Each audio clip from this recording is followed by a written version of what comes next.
사무엘하 3장 6절에서 11절 말씀 봉독합니다. 오늘 말씀은 강하여지는 다윗의 집과는 반대로 사울의 집이 점점 약하여 가는 상황을 소개하는 것을 내용으로 하고 있습니다. 첫째로 아브넬이라는 신하가 점점 권세를 잡았습니다. 6절 말씀입니다. 아브넬은 사울의 아들 이스보셋을 왕으로 세운 신하입니다. 이스라엘을 분열시킨 장본인입니다.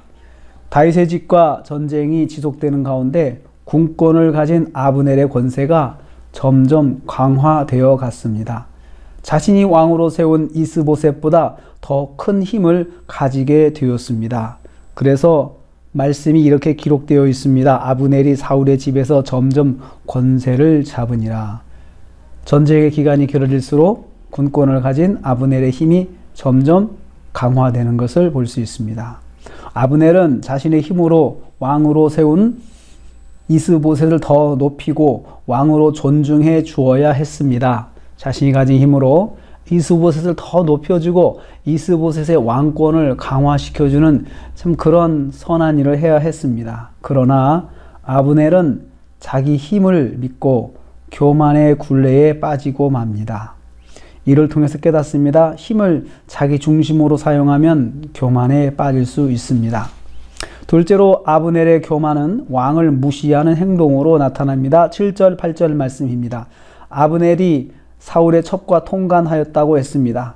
자신의 주인의 첩을 자기 소유로 만든 것입니다. 사울 왕이 살아있다면 반역에 해당하는 행동입니다. 사울 왕이 없는 상황에서 이것은 아브넬이 사울의 집안의 주인임을 선포하는 행위입니다. 그래서 이스보셋이 아브넬을 불러 책망합니다. 8절입니다. 그런데 7절에 그렇게 책망을 했습니다. 내가 어찌하여 내 아버지의 첩과 통간하였느냐 이렇게 책망을 했죠. 그랬더니 아브넬이 오히려 분노를 발합니다. 8절입니다. 내가 오늘 당신의 아버지 사울의 집과 그의 형제와 그의 친구들에게 은혜를 베풀어 당신을 다윗의 손에 내주지 아니하였는데 라고 말을 합니다.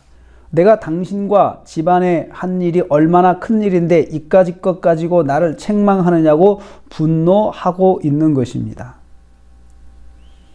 교만의 극치입니다. 자신의 잘못을 인정하지 않고 자기는 당연히 그렇게 해도 된다고 생각하는 그 교만을 볼 수 있습니다. 이를 통해서 깨닫습니다. 교만은 자기 행위를 정당화한다는 것입니다. 잘못을 인정하지 않고 정당화하는 것은 교만입니다. 셋째로 아브넬이 이스보셋을 협박하였습니다. 9절 말씀입니다. 아브넬의 분노는 이에 그치지 않았습니다. 이에서 그치지 않았어요. 아브넬은 다윗에게 하신 여호와의 약속을 거론하며 이스보셋을 협박하였습니다. 이 나라를 사울의 집에서 다윗에게 옮겨서 그의 왕위를 이스라엘과 유다에 세우리라 하신 말씀을 거론합니다.